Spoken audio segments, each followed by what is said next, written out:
Παρακαλώ. Καλή πρωτομαγιά. Και σε εσάς.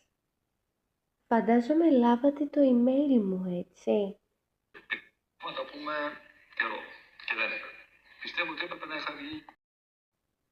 Κόφεστε λίγο. Ναι, έπρεπε να τα είχαμε πει νωρίτερα, νομίζω, αλλά οκ, ήσασταν απασχολημένος.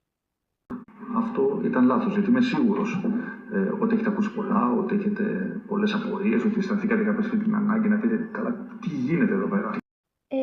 Προφανώς, για να σας στείλω email είχα κάποιες ανησυχίες.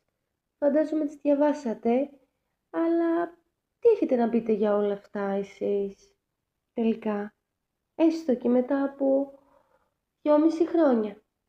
Θέλω να σας πω κάτι από εδώ. Θέλω να σας μιλήσω ειλικρινά. Τα τελευταία χρόνια μιλάω με πολλούς. Κολλήσατε, σας έχασα. Να ανοίξω κι εγώ κάμερα. Ευχαριστώ πάρα πολύ για το χρόνο σας. Κάνει κατάχρηση της εξουσίας του, δεν κολλάει ένσημα, θα τους τσακίσουμε. Θα κάνουμε πολλούς περισσότερους ελέγχους. Είναι αδιανόητο. Οκ. Οκ. Ναι, απλώς, κοιτάξτε, όλα καλά αυτά, αλλά η αλήθεια είναι ότι εγώ, για παράδειγμα, δούλευα πέρυσι το καλοκαίρι και όχι μόνο δεν μου πέρασε ένσημα, αλλά ούτε πήρα και τα λεφτά που μου χρωστάει.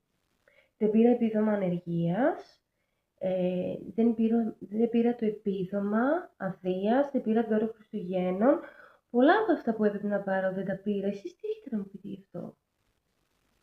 Αυτή τη στιγμή νέα παιδιά να πηγαίνουν να δουλεύουν και να δουλεύουν ανασφάλιστοι και να είναι σε άθλιες συνθήκες εργασίας και διαμονής.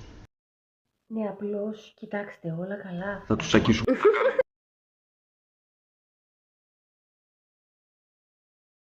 Ωραία, και στην περίπτωση που δεν πάρει ο εργαζόμενος τα λεφτά του και αυτά που έχει δουλέψει, τι κάνουμε τότε?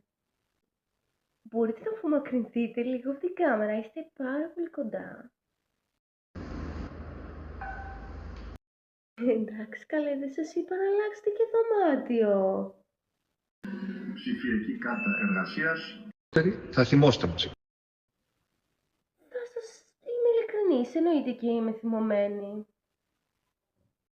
Λοιπόν, δεν θέλω να σας κρατήσω άλλο. Ήδη μου κάνατε τεράστια τιμή να κάνουμε αυτή την κλήση και να ξέρετε ότι το εκτιμώ